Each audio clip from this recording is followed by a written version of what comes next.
오늘 우리에게 주시는 하나님의 말씀은 마가복음 13장 1절에서 13절까지 말씀입니다. 예수께서 성전을 떠나가실 때 제자들 가운데서 한 사람이 예수께 말하였다. 선생님 보십시오. 얼마나 굉장한 돌입니까? 얼마나 굉장한 건물들입니까? 예수께서 그에게 말씀하셨다. 너는 이 큰 건물들을 보고 있느냐? 여기에 돌 하나도 돌 위에 남지 않고 다 무너질 것이다. 예수께서 올리브산에서 성전을 마주보고 앉아 계실 때 베드로와 야고보와 요한과 안드레가 따로 예수께 물었다. 우리에게 말씀해 주십시오. 이런 일이 언제 일어나겠습니까? 또 이런 일들이 이루어지려고 할 때에는 무슨 징조가 있겠습니까? 예수께서 그들에게 말씀하셨다. 누구에게도 속지 않도록 조심하여라. 많은 사람이 내 이름으로 와서는 내가 그리스도다 하면서 많은 사람을 속일 것이다. 또 너희는 여기저기에서 전쟁이 일어난 소식과 전쟁이 일어날 것이라는 소문을 듣게 되어도 놀라지 말아라. 이런 일이 반드시 일어나야 한다. 그러나 아직 끝은 아니다. 민족과 민족이 맞서 일어나고 나라와 나라가 맞서 일어날 것이며 지진이 곳곳에서 일어나고 기근이 들 것이다. 이런 일들은 진통의 시작이다. 너희는 스스로 조심하여라. 사람들이 너희를 법정에 넘겨줄 것이며 너희가 회당에서 매를 맞을 것이다. 또 너희는 나 때문에 총독들과 임금들 앞에 서게 되고 그들에게 증언할 것이다. 먼저 복음이 모든 민족에게 전파되어야 한다. 사람들이 너희를 끌고 가서 넘겨줄 때 너희는 무슨 말을 할까 하고 미리 걱정하지 말아라. 무엇이든지 그 시각에 말할 것을 너희에게 지시하여 주시는 대로 말하여라. 말하는 이는 너희가 아니라 성령이시다. 형제가 형제를 죽음에 넘겨주고 아버지가 자식을 또한 그렇게 하고 자식이 부모를 거슬러 일어나서 부모를 죽일 것이다. 너희는 내 이름 때문에 모든 사람에게서 미움을 받을 것이다. 그러나 끝까지 견디는 사람은 구원을 받을 것이다. 아멘. 이 마가복음 11장에서 15장 끝까지는 예수님의 생애에서 마지막 일주일, 우리는 고난주간이라 부르죠. 이 고난주간에 대한 기록입니다. 특히 이 마가복음 전체의 3분의 1에 해당하는 정도의 분량이에요. 그 분량을 마지막 일주일에 할애하는 것을 보면은 이 기록이 예수님의 생애에 있어서 또 사역에 있어서 얼마나 중요한가라는 것을 반증해 줍니다. 특히 그 가운데서도 마가복음 11장에서 13장은 고난주간 일주일을 예수님과 성전과 연관해서 기록하고 있어요. 화면을 보시면은 11장 1절부터 25절은 성전과 연관된 예수님의 행위들을 우리가 이미 살펴보았습니다. 그리고 27절에서 12장까지는 성전 안에서 여러 사람의 지도자들과 논쟁하면서 예수님께서 가르치신 내용들을 또한 우리가 살펴보았죠. 그리고 오늘 우리가 읽은 이제 13장 1절부터 37절 끝까지는 예수님이 성전을 떠나실 때 성전이 파괴될 것이고 그리고 그러한 징조들에 대해서 말씀하시는 내용입니다. 이 마가복음 11장에서 13장의 이 단락이 갖고 있는 핵심 내용은 뭐냐면 한마디로 말하면 이거예요. 무엇이 참으로 신앙의 중심인가? 그리고 누가 참으로 진정한 주인인가? 이것을 마가는 이 11장에서 13장의 기록들을 통해서 우리에게 다시 한번 상기시켜 줍니다.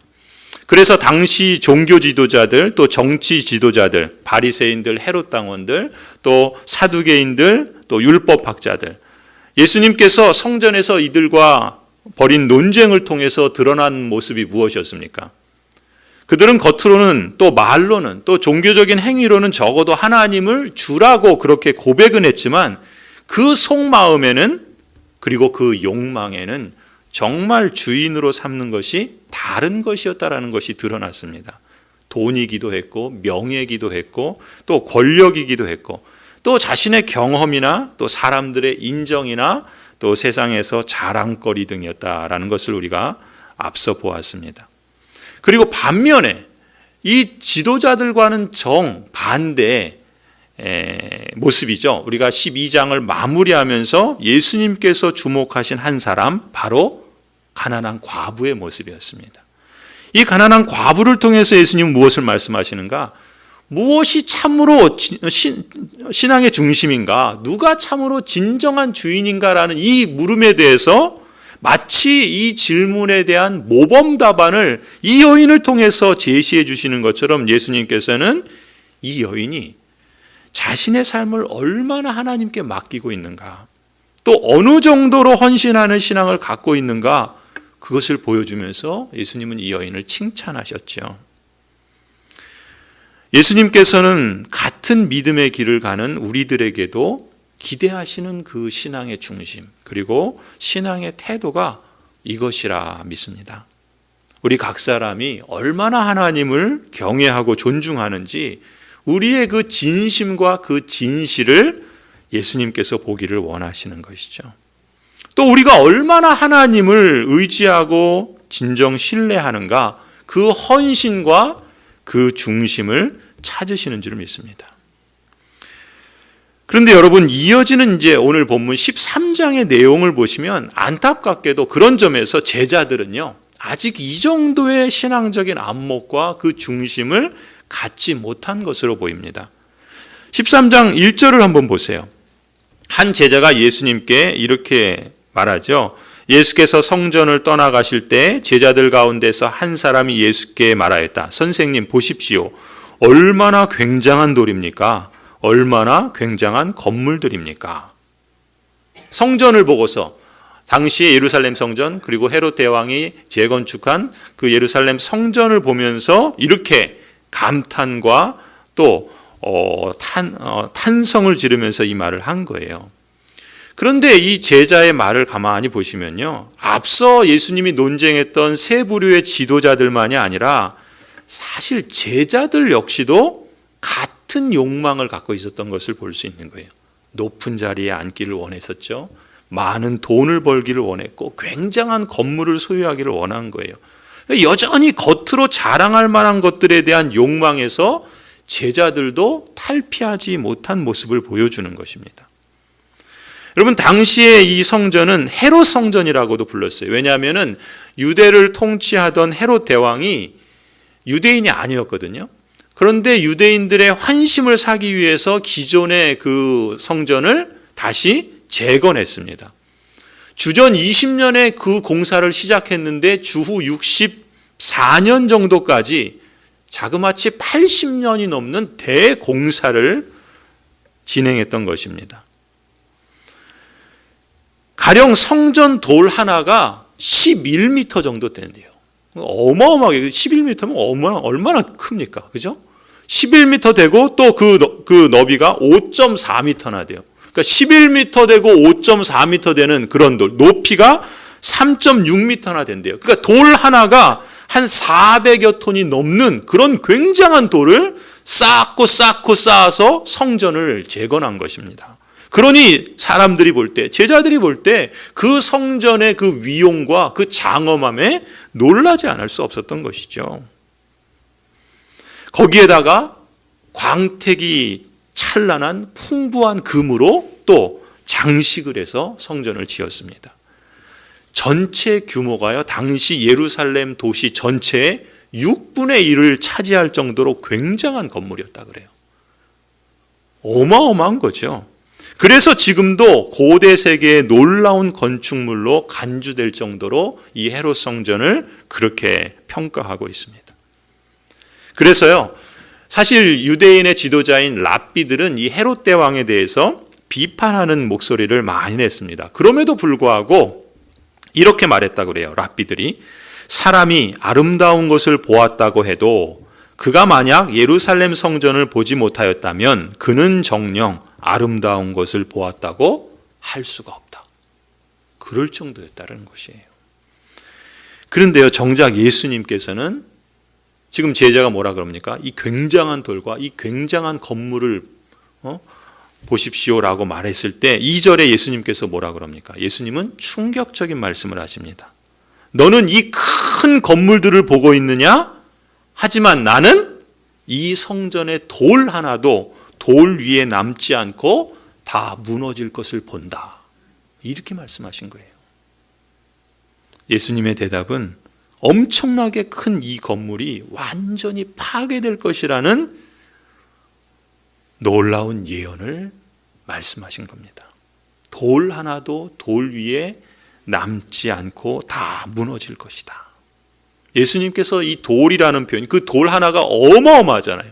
그런데 그 돌 하나도 돌 위에 남지 않을 이런 돌이라는 표현을 2번씩이나 사용한 의도가 있죠. 그 굉장한 돌도 반드시 무너지고 만다. 예수님의 그 말씀이 확실히 성취될 것을 강조해서 말씀하시는 거예요. 여러분, 우리가 앞서 마가복음 11장에서 예수님께서 예루살렘에 입성하시고 나서 잎만 무성하고 열매가 없는 무화과 나무가 결국 뿌리채 말라 죽은 사건을 보았죠. 그것을 통해서 하나님의 언약 백성인 유대인에 대한 심판이 있다라는 것을 말씀하셨습니다. 또 이어지는 내용이 무엇이었습니까? 예수님께서 바로 그 성전에서, 유대교의 신앙적 중심인 성전에서 팔고 사는 언약 백성들을 내쫓으시죠. 그리고 대제사장들과 율법학자들과 같은 이 지도자들을 향해서 성전을 강도의 소굴로 만들었다고 책망하신 사건을 보았습니다. 그 사건도 역시 무엇을 의미합니까? 하나님의 언약 백성인 유대인들과 또 유대교에 대한 심판을 예고한다. 그런 말씀을 드렸습니다. 그렇다면 오늘 지금 예수님이 하시는 말씀도 그런 거예요. 돌 하나도 돌 위에 남지 않고 다 무너질 것이다 라고 하시는 이 성전 파괴에 대한 이 말씀, 예수님은 당시 언약 백성이었던 유대인들에게 왜 이 말씀을 하실까요? 달리 말하면 언약 백성들인 유대인들이 실패했던 이유가 무엇입니까? 여러분, 예루살렘 성전이 상징하는 건 뭐예요? 하나님을 만나는 것입니다. 하나님을 예배하고 또 하나님의 뜻을 순종하는 것이 성전이에요. 그래서 성전을 통해서 하나님의 그 은혜로운 통치가 여기에 있다. 그리고 하나님의 그 평강의 열매를 맺는 다스림이 이 땅에 들어와 있다라는 것을 증거함으로써 열방에게 제사장적인 사명을 실천하는 통로가 예루살렘 성전이었던 것입니다. 그런데 예수님 당시의 언약 백성들과 지도자들은 어땠습니까? 예배를 위해서 필요한 일을 한다고 하면서 정작 그 일을 하는 목적인 하나님을 참되게 예배하는 일에는 집중하지 않았던 거예요. 게다가 이런 식의 행동이 거룩한 예배를 범하는, 또 더럽히는 죄를 범하는 것이라는 그런 감각조차 없었던 게 더 큰 문제였던 거죠. 그야말로 하나님을 경외하고 예배하도록 구원하신 이 언약 백성의 그 정체성을 망각한 거예요. 하나님을 아무렇게 대접해도 상관없다는 이런 안일한 생각이 그만큼 이 유대인들과 그 지도자들의 만연돼 있다라는 것이 심각한 죄였습니다.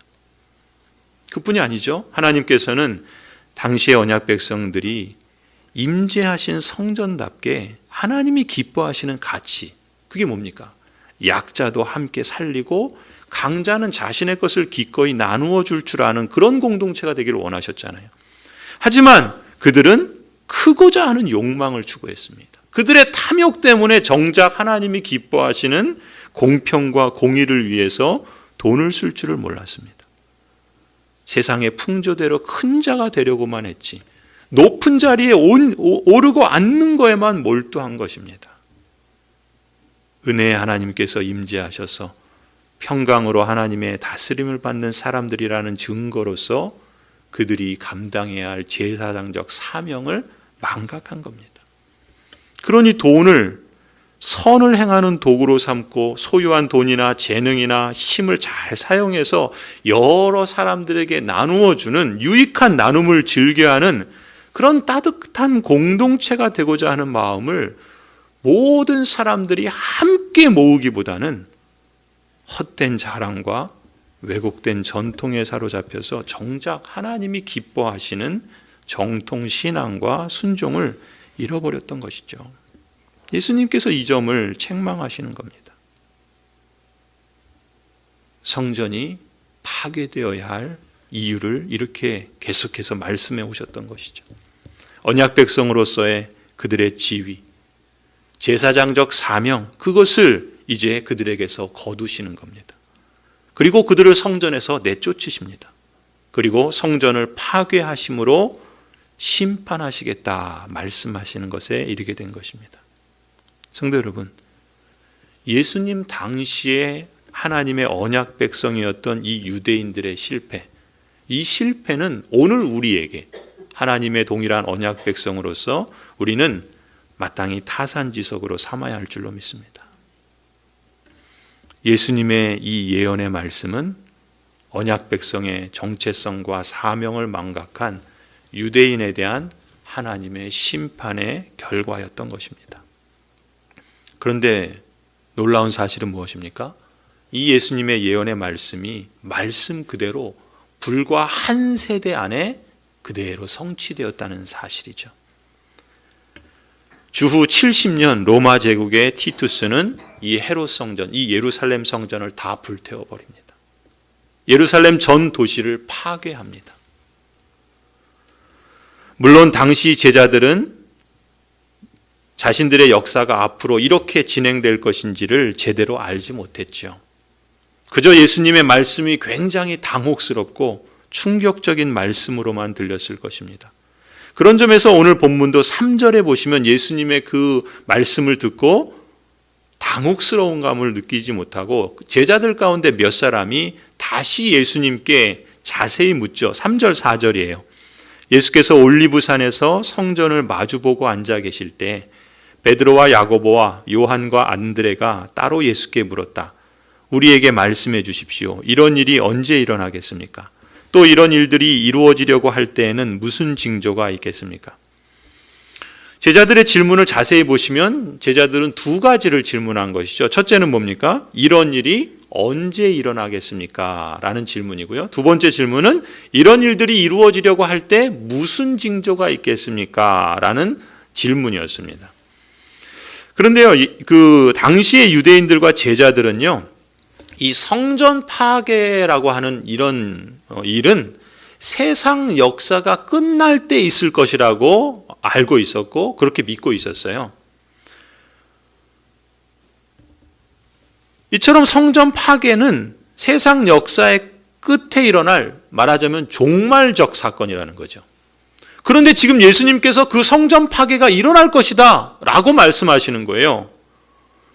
그리고 이 유대인들은 어떤 생각을 했냐면 이 성전 파괴가 일어날 때에는 곧 세상 끝날이고 종말적 사건인데 그때에는 바로 메시아가 오셔서 메시아의 나라, 그 메시아 왕국 시대가 드디어 펼쳐지게 될 것이다. 이렇게 믿고 생각했거든요.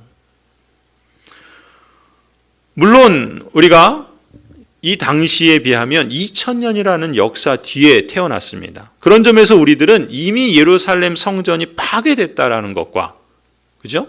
그리고 이제 예수 그리스도께서 다시 재림하실 그 세상의 끝 사이에는 벌써 2000년이라는 세월이 지났고, 그리고 앞으로도 어느 정도 남았는지는 알 수 없지만 상당한 시간적 간격이 있다라는 것을 이미 우리는 알고 있잖아요. 하지만 예수님 당시의 제자들은 그걸 몰랐어요. 그리고 제자들의 입장에서는 오늘 우리가 이해하는 것처럼 이 성전 파괴와 예수 그리스도께서 곧 인자가 다시 재림하시는 이 세상의 끝, 이 종말 사건이 그들은 하나 동시에 일어난다고 보았지만 그들의 입장에서는 우리가 보는 것처럼 이 둘 사이에는 상당한 시간이 있다는 사실을 알지 못했고 또 이해할 수도 없었습니다. 자, 여러분의 이해를 돕기 위해서 다시 요약해서 말하면 이런 내용입니다.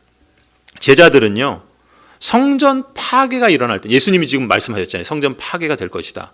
그러면 그 성전 파괴가 일어날 때는 언젠가 그 세상의 끝이라고 믿었던 거예요. 그리고 세상의 끝날에는 메시아가 도래하셔서 메시아 왕국을 드디어 세우시게 될 것이다. 이렇게 믿었던 겁니다. 그것이 동시에 일어날 것이라고 기대했던 것이죠. 그런데 예수님께서 말씀하신 대로 정말 성전이 파괴되는 일이 벌어진다면 이제 예루살렘에 메시아 왕국도 세워지게 되고, 그렇게 하면 어떻게 됩니까? 로마 제국의 식민지 생활에서 자신들이 해방되고 자유와 번영과 또 하나님의 택하신 선민이라는 그런 자신들의 위상, 그것이 이제 새롭게 될 날이 머지 않았구나. 이런 기대와 또 이런 마음에 벅찼던 것이죠. 그래서 예수님께 물은 거예요. 그때가 언제입니까?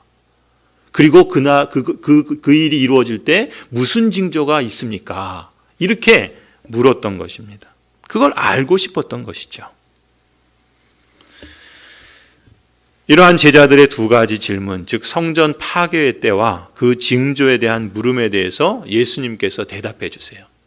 그 예수님이 대답해 주시는 내용이 5절부터 37절, 그 13장 그 후반부 전체의 마지막 절까지 이어집니다. 그래서 여러분 13장 전체 구조를 먼저 보시면요. 13장 5절부터 37절이 그 때와 그 징조에 대한 말씀을 예수님께서, 그러니까 제자들이 질문한 두 가지 질문에 대해서 예수님께서 대답해 주시는 건데요. 전체 구조를 보시면 먼저 5절부터 27절까지는 한번 표를 보셔도 됩니다. 앞에 화면에 보시면 5절부터 27절까지는 징조에 대한 말씀을 먼저 해주세요. 그러니까 제자들이 두 가지 질문하잖아요. 그때가 언제입니까? 그런 일이 이루어질 때 무슨 징조가 있습니까? 이렇게 물었는데 예수님께서는 대답해 주실 때 그 뒤에 있는 질문부터 먼저 답을 해주세요. 그러니까 징조가 무엇이다 라는 그 대답이 5절부터 27절이에요. 그리고 나서 27절부터 마지막 37절까지는 첫 번째 질문, 이런 일이 언제 일어나겠습니까? 때에 대한 대답을 오히려 뒤에 이제 대답을 해 주십니다. 그런데 여러분 표를 보시면 이 예수님의 대답을 이제 우리가 앞으로 이제 보겠지만 예수님의 대답을 자세히 보시면요. 제자들은 그 일이 이루어질 징조와 때에 대해서 물었는데 예수님의 대답을 가만히 보세요. 예수님의 대답을 자세히 보시면은 징조와 때에 대한 내용이 사실은 성전 파괴 사건만이 아니라 세상의 끝에 있을 사건에 대한 말씀도 함께 대답해 주시는 것을 볼 수 있어요. 우리가 이 점을 이제 앞으로 살펴보겠습니다. 이 점과 관련해서 자세한 내용과 그 예수님의 말씀의 의미는 앞으로 계속해서 살펴보도록 하겠습니다.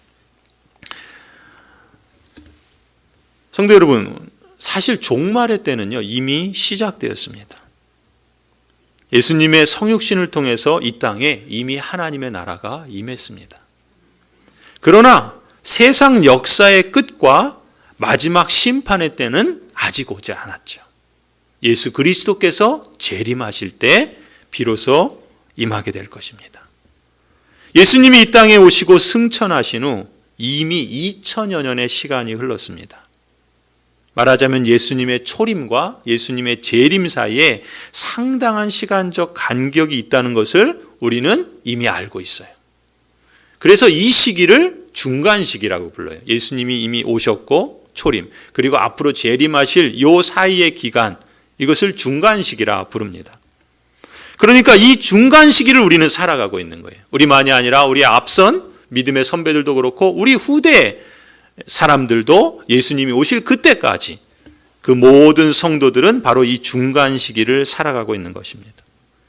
이 중간 시기를 살아가는 그리스도인들에게 예수님께서는 조심하여라 라는 말씀으로 두 번씩이나 거듭 강조하시는 것을 볼 수 있습니다. 여러분 5절 6절을 한번 보세요.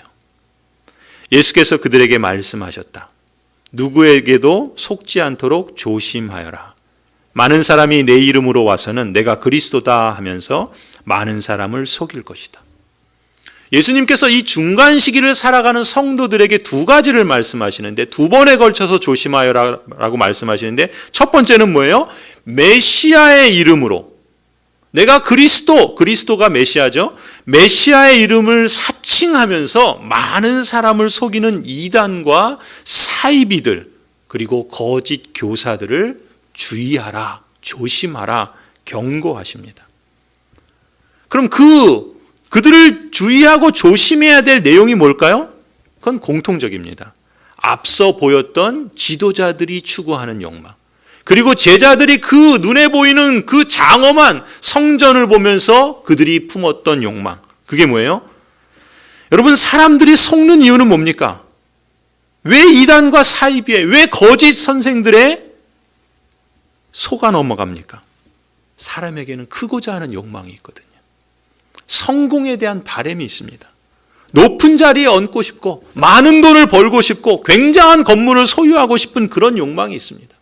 그래서 세상에서 남들에게 자랑할 만한 것들에 대한 소원을 만족시켜 준다면 그를 따르는 거예요. 그게 이단인지, 그게 사입인지, 그게 거짓 선생인지 그걸 안중에 두지 않고 내가 원하는 것을 만족시켜 주는 것이라면 따르는 것입니다. 당시의 언약 백성들의 지도자들이 그랬고요. 사실 제자들도 내심 그런 욕망에 완전히 탈피한 것은 아니었죠. 예수님께서 지금 그걸 말씀하시는 거예요.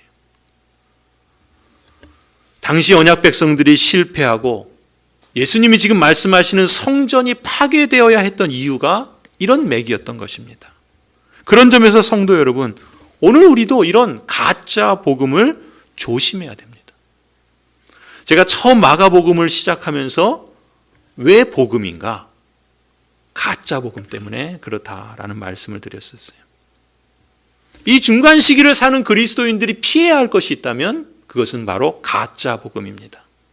예수님 당시에도 그랬고 그것이 이 하나님의 언약 백성들과 그 지도자들임에도 불구하고 그들의 정체성과 사명을 눈멀게 하고 망각하고 급기야는 파괴되고 심판받아야 할 만한 그런 이유였던 것이죠. 그것을 조심해야 된다라고 말씀하시는 겁니다. 그리고 마가는 이 사실을 기록하면서 당시의 초대교회 공동체에게 이미 그 사실을 다시 상기시켜주고자 했던 것이에요. 그리고 역사 속에 모든 그리스도의 교회는 바로 이 말씀을 늘 유념해야 한다라는 것이죠. 또 예수님께서 두 번째 조심하라 라는 말씀을 하십니다. 9절에서 11절 말씀이에요. 너희는 스스로 조심하여라. 사람들이 너희를 법정에 넘겨줄 것이며 너희가 회당에서 매를 맞을 것이다. 또 너희는 나 때문에 총독들과 임금들 앞에 서게 되고 그들에게 증언할 것이다. 먼저 복음이 모든 민족에게 전파되어야 한다. 사람들이 너희를 끌고 가서 넘겨줄 때 너희는 무슨 말을 할까 하고 미리 걱정하지 말아라. 무엇이든지 그 시각에 말할 것을 너희에게 지시하여 주시는 대로 말하여라.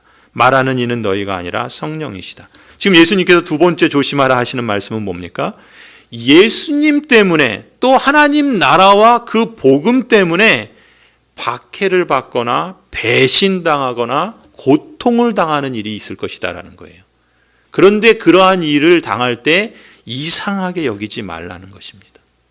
오히려 복음을 증거하는 기회로 여기라 이렇게 권면하십니다. 성도 여러분, 여러분 중에도 이미 그런 경험이 있으실 겁니다. 지금도 그런 경험을 하시는 분들도 있을지 모르겠어요. 아니, 앞으로도 우리에게 찾아올 수 있습니다. 예수님 믿는 신앙 때문에 가족 간에도 받는 아픔과 어려움이 있지요. 하나님의 교회를 섬기고 순종하다 보면 가까운 사람에게 시험을 당하는 경우들이 있습니다. 교우 간에도 배신을 당하는 그런 경우들이 있습니다. 이러한 때를 여러분 어떤 마음으로 해석해야 될지, 어떤 자세로 살아가야 하는지 지금 예수님께서 그걸 아시는 거예요. 여러분 아십니다, 예수님께서. 그렇기 때문에 예수님이 아신다는 그 사실로 인해서 우리는 위로를 받을 수 있어야 합니다. 12절 13절에 계속해서 예수님께서 이렇게 말씀하십니다. 형제가 형제를 죽음에 넘겨주고 아버지가 자식을 또한 그렇게 하고 자식이 부모를 거슬러 일어나서 부모를 죽일 것이다. 너희는 내 이름 때문에 모든 사람에게서 미움을 받을 것이다. 그러나 끝까지 견디는 사람은 구원을 받을 것이다. 아멘. 사람들이 흔히 종말의 징조라고 하는 일들은요, 사실 예수님의 초림과 재림이라는 중간 시기를 살아가는 신실한 제자들의 눈에는요, 그게 일상이라는 것을 볼 줄 아는 안목을 우리는 예수님의 말씀을 통해서 가질 수 있습니다. 이 안목을 가져야 돼요. 물론 교회와 그리스도인들을 향한 세상의 미움과 비난이 있습니다. 심지어 가까운 가족들과 친구들로부터 받는 크고 작은 반대, 조롱, 박해가 있습니다. 그것으로 인해서 예배를 중단하는 경우도 있고 교회를 떠나야 하는 경우도 있고 또 신앙을 버리는 일들도 우리 주변에서 얼마든지 찾아볼 수 있습니다. 아마 그런 일들은 앞으로 점점 더 심해질지도 모릅니다. 종교심은 갖고 살아도 신앙적 실천과 헌신은 하지 않는 종교인들이 더욱 늘어날지도 모릅니다. 여러분, 우리는 이런 일들을 이제 우리 주변에서 공공연하게 목도하게 될지 모릅니다. 사실 이런 전망은요, 이미 2000년 전에 예수님께서 하신 거예요. 예수님께서 예고하신 일들입니다. 하나님의 언약 백성 여러분, 우리는 예수님이 말씀하신 대로 이런 일들이 벌어지고 있음에 더 이상 놀라고 두려워할 것이 아닙니다. 우리는 예수님의 말씀처럼 조심해야 됩니다. 조심해야 돼요. 경계하고 멀리하고 일상의 일들과 신앙적 헌신과 실천들을 중단 없이 지속해서 계속 나아가야 할 줄로 믿습니다. 무엇보다도 이 위기의 때를 하나님 나라의 복음을 증거할 기회로도 삼으라. 예수님 이렇게 말씀하시잖아요. 그때 무엇을 말해야 될지 미리 두려워하지 말라 말씀하십니다. 그때 우리에게 말할 말과 말할 용기를 주시겠다는 거예요. 말하게 하시는 분은 우리가 아니라 성령 하나님이시다 이렇게 말씀하십니다. 이런 시각을 갖고 실천하는 교회와 성도들에겐 성령 하나님께서 주시는 그 충만한 은혜가 있을 줄 믿습니다. 여러분, 혹 박해로 인해서 죽임을 당한다 해도요, 그것은 오히려 고통하는 이 세상에서 우리를 구원하시는 하나님의 섭리일 수도 있습니다. 영원한 생명과 복락을 가감없이 누리게 하시는 그 하나님의 놀라운 지혜로운 은혜의 손길이라는 사실을 우리가 기억했으면 좋겠습니다. 잊지 않았으면 합니다. 세상이 우리의 것을 다 빼앗아 간다 할지라도 사실 다 빼앗아 갈 것 같지만요, 하나님의 자녀들은 하나님의 말씀 뭐라 그럽니까? 우리의 머리카락 하나조차도 우리는 잃지 않을 것입니다. 무슨 얘기예요? 모든 만물의 주권자시고 모든 만물의 창조주가 되시며 모든 만물의 심판자가 되시는 하나님께서 친히 우리의 아버지가 되신다라는 것 아닙니까? 그러니 이 땅에서 우리의 상황이 어떠하든지 때를 얻든지 못 얻든지 우리는 하나님의 그 약속의 말씀을 굳게 간직하고 참고 견디는 가운데 하나님 나라의 생명을 지키고 이 땅에서뿐만 아니라 영원한 나라에서도 영생의 복락을 누리는 그런 복된 자녀의 길을 선택하며 살아가기를 소원합니다. 우리를 사랑하시고 참으로 은혜로 영원한 위로 선한 소망을 우리에게 주시는 하나님께서 친히 여러분의 마음을 격려해 주시고 모든 선한 일과 말에 굳세게 해 주시기를 간절히 축원합니다.